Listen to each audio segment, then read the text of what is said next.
Hello students, कैसे हैं आप? उम्मीद करता हूँ आप बिल्कुल स्वस्थ होंगे, बिल्कुल ठीक होंगे। Students, this is Virendra, your computer science teacher, and I am here to give you a most important lecture on editing a worksheet. Yes, students, right now we are going through with Microsoft Excel, and in this chapter right now we have to learn about editing a worksheet. So students, I welcome you all my dear students, my viewers and my dear participants. So students, before proceeding, first of all, let's have a quick look that in this video what we are going to study, right?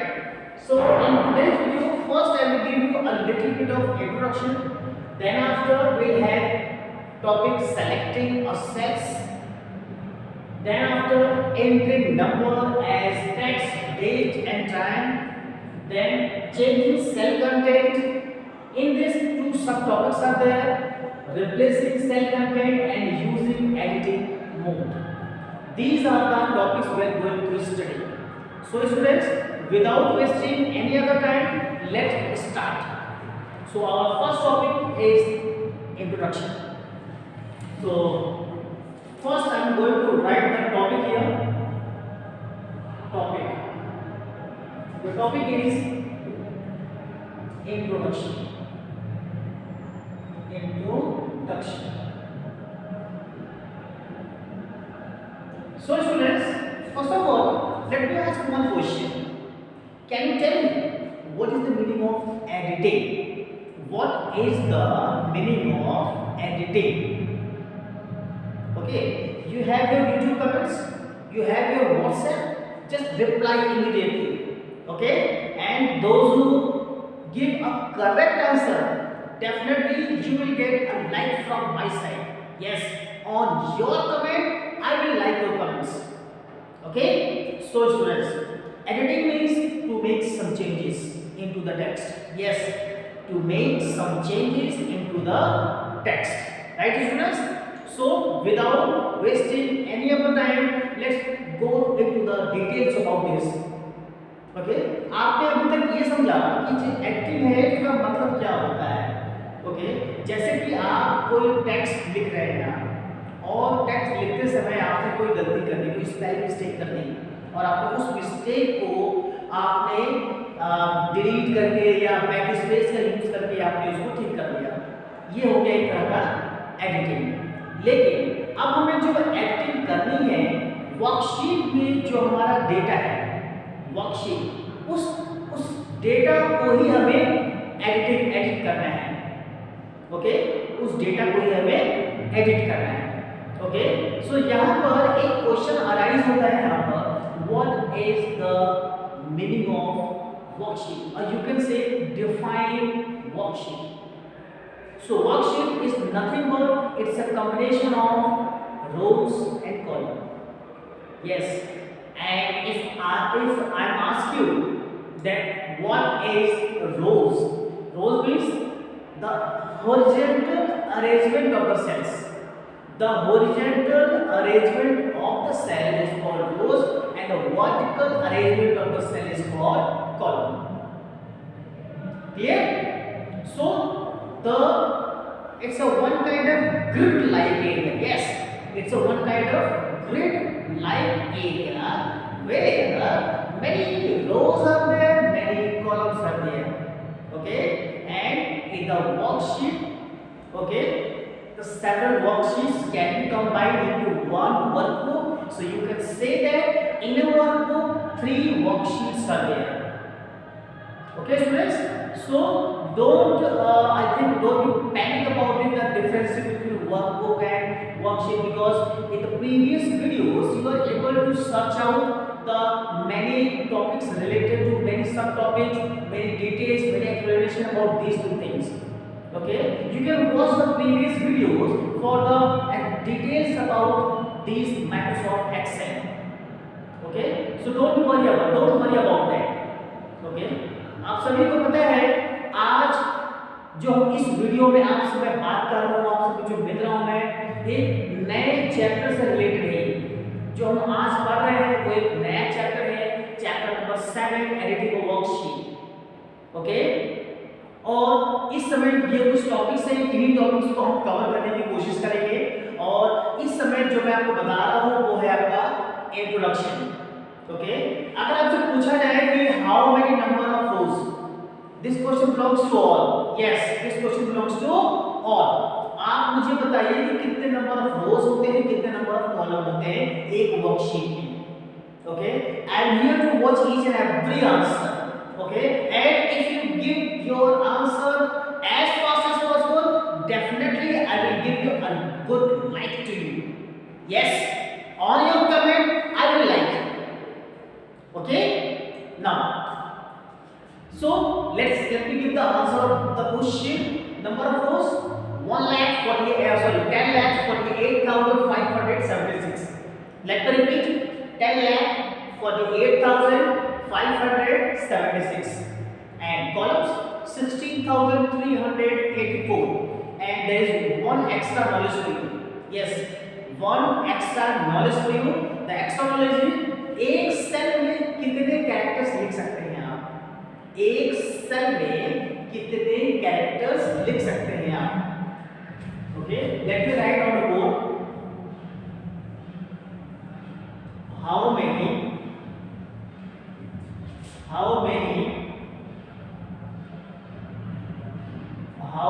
characters can be written, how many characters can be written in a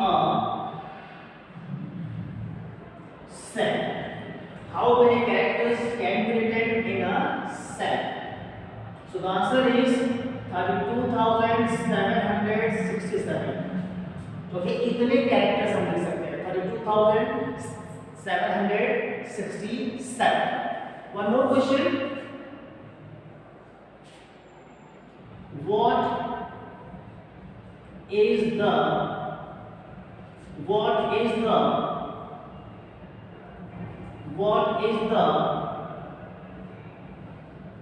last column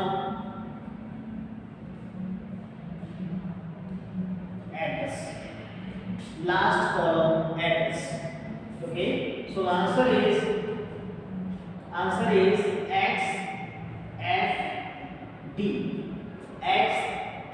XFD.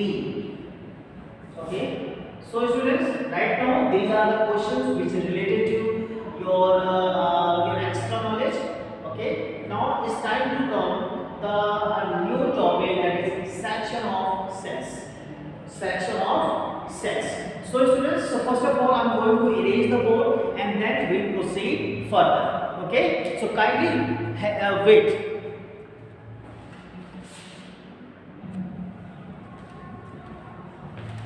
Okay students, now it's time to start new topic. As I already told you, the topic is selection of cell. How you are going to select a cell? Okay, let me erase it. And the topic is selecting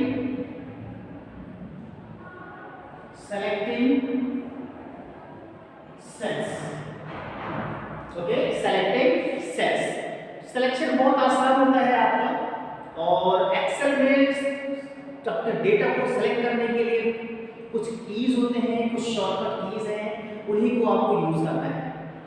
okay, जैसे कि आप किसी भी cell में हैं, ठीक है, सबसे पहले आप उस सेल के जो कंटेंट को सेलेक्ट करने के लिए जस्ट एक बार क्लिक कर दीजिए। क्लिक करने के बाद वो सेल आपका एक्टिव सेल बन जाएगा, और एक्टिव सेल बनने के बाद आप उस डेटा को कॉपी कर सकते हैं, आप जो भी उसके कंटेंट्स हैं। केवल आपको टेक्स्ट अगर आपको सेलेक्ट करना है तो आप उस सेल में पहले डबल क्लिक करिए। आप उस सेल में डबल क्लिक करने के बाद अब वहां पर माउस की मदद से आप वहां पे उसको सेलेक्ट कर सकते हैं, ड्रैग एंड ड्रॉप करके। ओके, तो एक तरीका ये हो गया सेलेक्ट करने का। दूसरा, सिलेक्शन करने का एक और तरीका होता है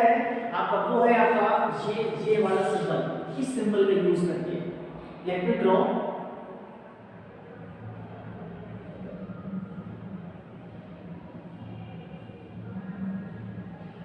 यस इस सिलेक्शन का ये भी एक हमारा एक हमारा पॉइंटर है selection pointer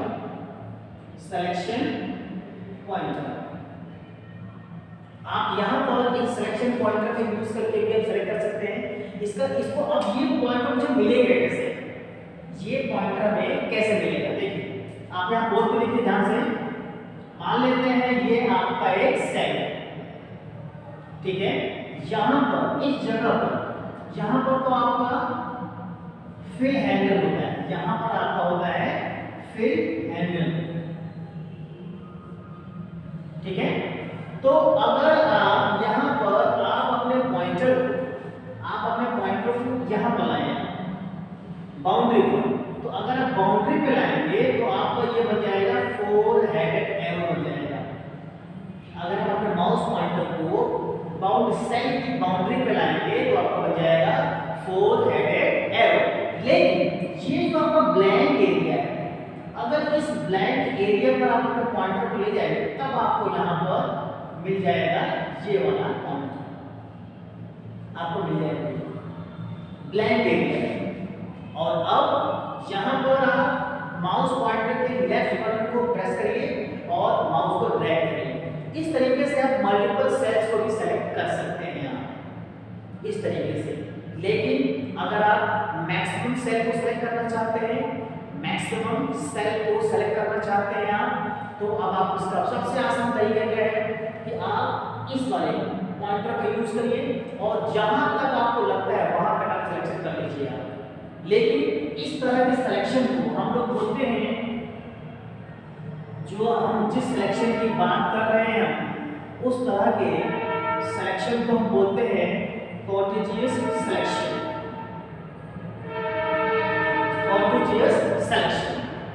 okay so contiguous selection मतलब क्या हुआ कि आप सेल्स को लगातार सेलेक्ट करने की कोशिश कर रहे हैं आप ओके और यहाँ पर जब सेल्स को लगातार आप सेलेक्ट कर लेंगे आप तो उस सिलेक्शन को हम बोलेंगे कॉन्टिजियस सिलेक्शन ओके लेकिन अगर हम यहाँ पर ये बात करें कि नॉन कॉन्टिजियस सिलेक्शन करना चाहें यस नॉन कॉन्टिजियस सिलेक्शन तो कैसे करेंगे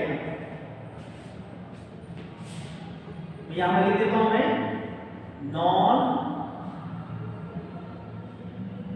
कॉन्टिजियस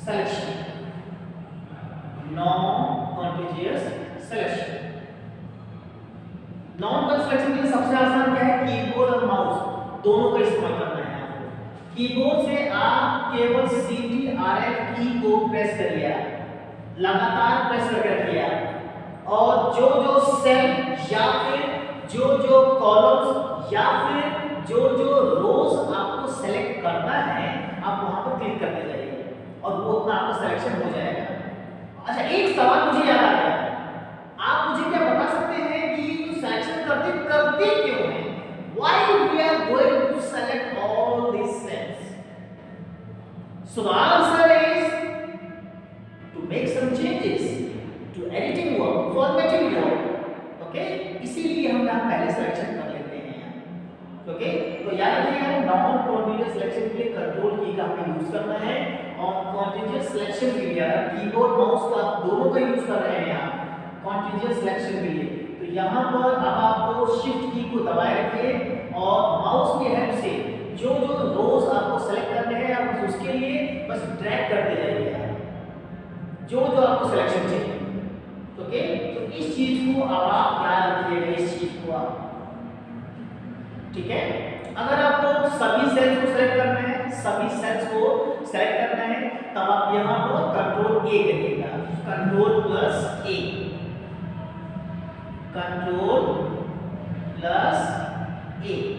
ठीक है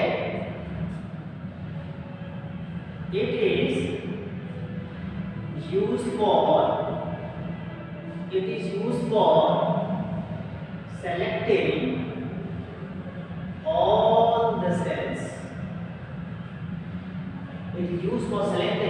all the cells students अब बारी है जानने की कि अगर हम नेविगेशन करते हैं, अगर हम एक सेल से दूसरे सेल्स में अगर जाना चाहते हैं तो नेविगेशन किस तरह से करते हैं, ठीक है। जैसे आप यहाँ पे देखिए नेविगेशन के बारे में, नेविगेशन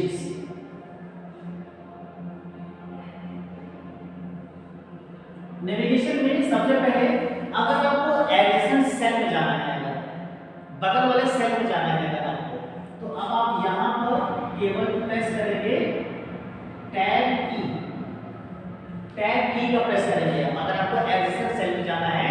तो अगर आपको नीचे वाले सेल में जाना है जिसमें आप काम कर रहे हैं वो तो एक्टिव सेल है, लेकिन उसके जस्ट नीचे वाले सेल में जाना है, नेक्स्ट सेल में जाना है, नेक्स्ट सेल में जाने के लिए अब आपको यूज करना होगा एंटर की।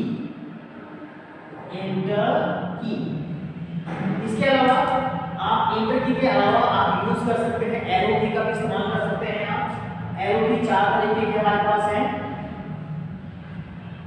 एरो की हमारे पास 4 तरीके के हैं। एक हमारा है लेफ्ट एरो की, राइट एरो की, टॉप एरो की, बॉटम एरो की। जिस तरह की रिक्वायरमेंट है उस तरह के एरो की का भी इस्तेमाल कर सकते हैं। इसके अलावा कंट्रोल प्लस होम, इसके अलावा आपको शॉर्टकट कीज भी हैं, shortcut keys control plus home. Next हमारा एक और है कंट्रोल प्लस इन। कंट्रोल प्लस होम किस लिए है? अगर आपको लगता है कि आप बिल्कुल शुरुआत के सेल में जाना चाहते हैं, फर्स्ट सेल में जाना चाहते हैं आप, तो फर्स्ट सेल में जाने के लिए आप यहाँ पर यूज करेंगे कंट्रोल प्लस होम, और लास्ट सेल में जाने के लिए control plus A. Okay students, so students I hope you are definitely you are enjoying in my session and having a lots of entertainment, lots of fun in my videos. But students, if you like this video, don't forget to subscribe my channel and please share this video to other of your friends. And one more thing, please don't forget to press the bell icon, because if you press it, then you will definitely get the notification for my latest videos. Okay students, so now students, this is all about your selection and your navigation. Okay, now it's time to come next topic, and your next topic is that is entering number and text, date and time. Okay, so let's erase the code and then we'll proceed further. Okay, so please wait.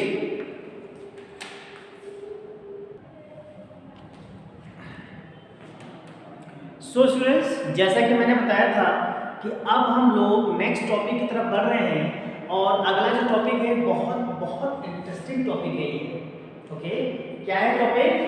Entering number as text, entering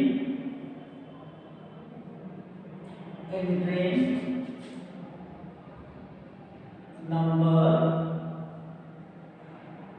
as text, comma, date and time.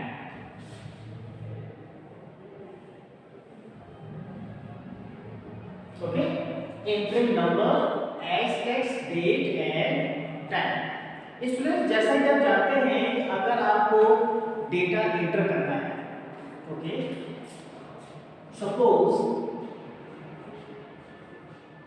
suppose we want to enter the data in a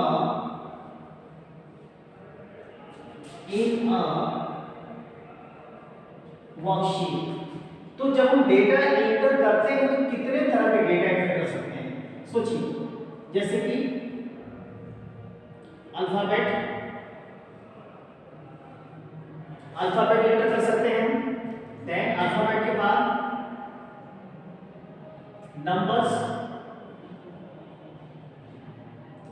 के बाद symbol, number के बाद symbol, okay, और क्या हो सकता है?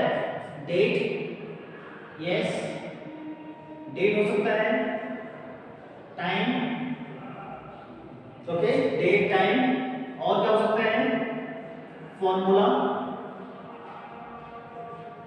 Formula भी हम आपके सेल में एंटर कर सकते हैं। और एक और चीज है वो है आपका फंक्शंस, ठीक है। इतने सारे ये सारा हमारे लिए डेटा है और इन सब डेटा को हम एक्सेल शीट में एंटर कर सकते हैं, ठीक है। क्लियर है ना? ओके, सो अब हम बात करते हैं कि जब इन टेक्स्ट को हम एंटर करते हैं तो उस समय जो अलाइनमेंट है वो क्या अलाइनमेंट होता है। जैसे कि अगर आपने एंटर किया, जैसे यहाँ लिख देता हूं मैं, अगर आपने मान लेते हैं कोई टेक्स्ट एंटर किया, कोई टेक्स्ट, तो इस टेक्स्ट का जो अलाइनमेंट होगा, अलाइन लेफ्ट, जो भी आपका टेक्स्ट होगा वो अलाइन लेफ्ट हो जाएगा। लेकिन अगर आपने कोई नंबर लिखा था, नंबर, ये आपका हो जाएगा अलाइन राइट, ये आपका सेम में आपका राइट साइड में अलाइन हो जाएगा नंबर्स। लेकिन सवाल ये होता है कि जब आप डेट लिखते हो और सब बाकी चीजें लिखते हो तो उन सब का जो टाइप है, जो फॉर्मेट है वो क्या हो सकता है, फॉर्मेट ऑन द टेक्स्ट वो क्या हो सकता है, फॉर्मेट ऑफ द टेक्स्ट, ठीक है। जो डेटा आपने एंटर कर दिया है उसका फॉर्मेट क्या हो सकता है, जो डेटा आपने एंटर कर दिया है, ओके। जो डेटा एंटर कर दिया उसका फॉर्मेट कैसे पता चलेगा ये हम देख लेते हैं कैसे। जैसे कि आप एक सेल आपने कंसीडर किया, आपने एक सेल को कंसीडर किया, मान लेते हैं सेल के अंदर आपने लिखा हुआ है 14 दिसंबर 2020, ये आप एक सेल के अंदर लिखा। अब आप क्या करेंगे, यहाँ पे माउस की हेल्प से सबसे पहले करेंगे राइट क्लिक, सबसे पहले करेंगे आप राइट क्लिक। जब आपने राइट क्लिक कर दिया, राइट क्लिक करने के बाद कई सारे ऑप्शंस आएंगे, उन ऑप्शंस में एक ऑप्शन आपको दिखेगा यहाँ पर फॉर्मेट सेल्स, आपको एक ऑप्शन दिखाई देगा यहाँ पर फॉर्मेट सेल्स। क्लियर है? अच्छा, यहाँ पर जब आपको फॉर्मेट सेल्स आपको दिखाई देगा, फॉर्मेट सेल पर क्लिक करने के बाद आपके सामने एक डायलॉग बॉक्स आएगा, उस डायलॉग बॉक्स का नाम है format cells dialog box. By default आपको वहां पर नंबर, जो आपका नंबर है वो नंबर टैग आपका एक्टिवेट होगा, number tag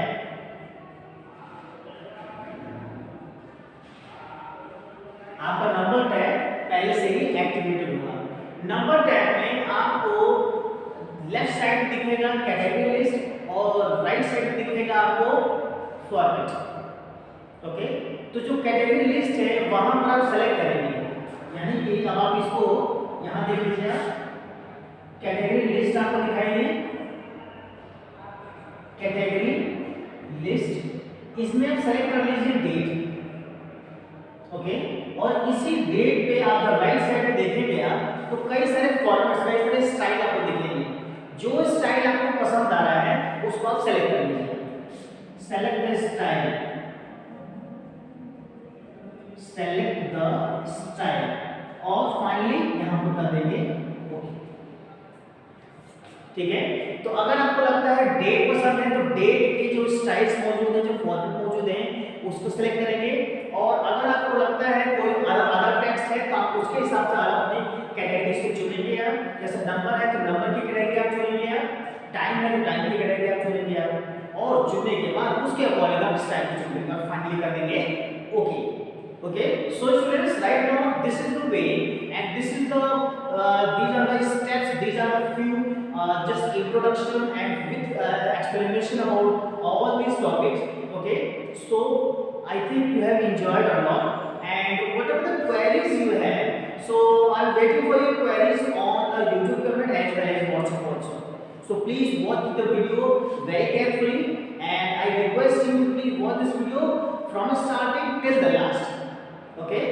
And once it is finished, just list out all the queries and send it to me, okay. And here to give you all kind of answers, all kind of resolution to you, okay. So if you like this video, please share this video to other of your friends, okay. And don't forget to press the bell icons, okay, because bell icon give you notification for latest videos. And right now it's time to say thank you so much. Yes, it's time to say thank you so much for watching this video. Keep going, keep smiling, and have a lots of fun. Thank you so much.